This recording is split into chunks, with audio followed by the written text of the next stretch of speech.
Cash App Pay on DoorDash not working? It usually boils down to three key issues: problems linking your card, 3D secure authentication failures, or exceeding spending limits. Let's break these down.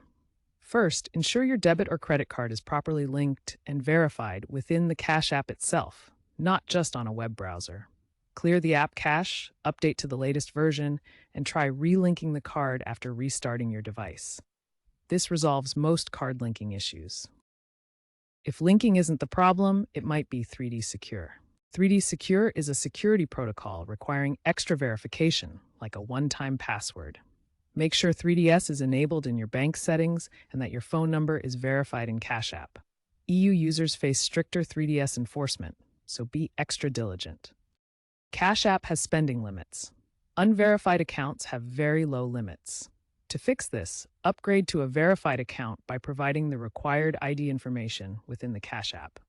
If limits are still an issue, consider linking an external bank account for instant transfers. DoorDash's AI-driven troubleshooting chatbot can help diagnose these issues quickly if you're still stuck.